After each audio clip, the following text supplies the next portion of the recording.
Too few people in computer science are aware of some of the informational challenges in biology and their implications for the world.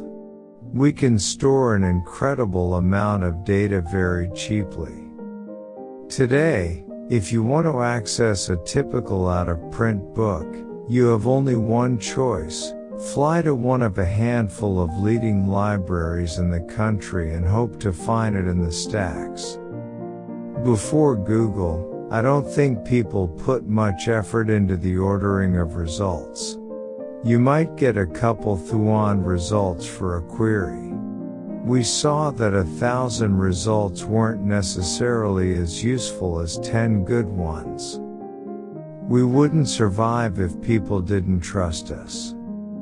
It is ironic, since whenever I have met with our elected officials, they are invariably thoughtful, well-meaning people. And yet collectively 90% of their effort seems to be focused on how to stick it to the other party. We deal with all varieties of information. Somebody's always upset no matter what we do.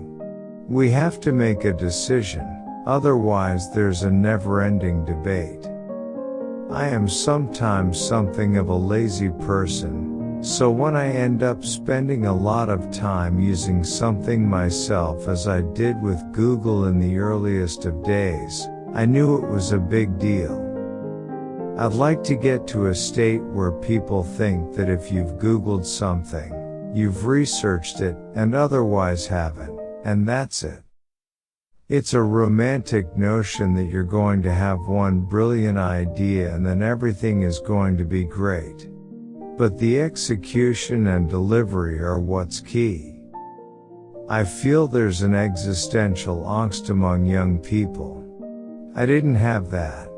They see enormous mountains, where I only saw one little hill to climb. Generally, health is just so heavily regulated. It's just a painful business to be in. It's just not necessarily how I want to spend my time.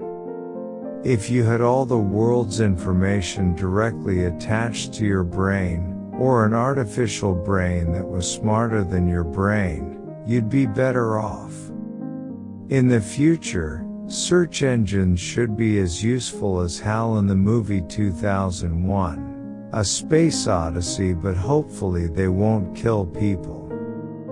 We came up with the notion that not all web pages are created equal. People are, but not web pages. It's not enough not to be evil. We also actively try to be good. When it's too easy to get money, then you get a lot of noise mixed in with the real innovation and entrepreneurship. Tough times bring out the best parts of Silicon Valley.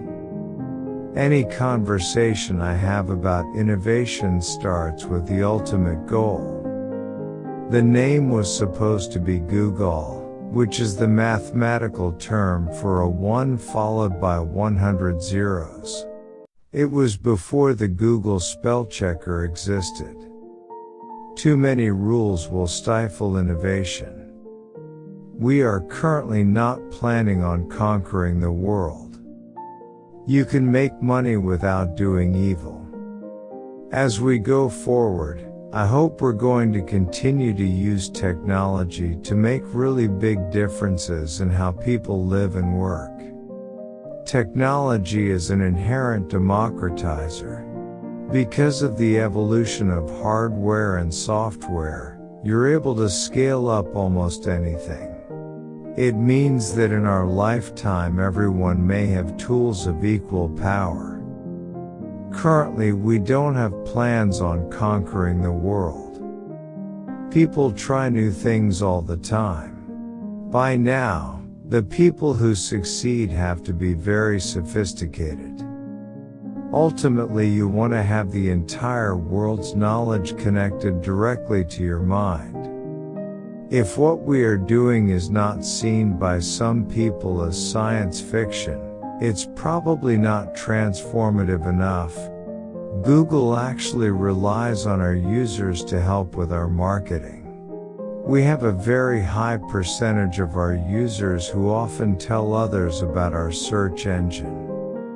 The kind of environment that we developed Google in, the reason that we were able to develop a search engine, is the web was so open. Once you get too many rules, that will stifle innovation. If Google Books is successful, others will follow. Once you go from 10 people to 100, you already don't know who everyone is. So at that stage you might as well keep growing, to get the advantages of scale. We want Google to be the third half of your brain. I would like to see anyone be able to achieve their dreams, and that's what this organization does. When I was growing up, I always knew I'd be in the top of my class in math, and that gave me a lot of self-confidence. Some say Google is God. Others say Google is Satan. But if they think Google is too powerful, remember that with search engines, unlike other companies, all it takes is a single click to go to another search engine.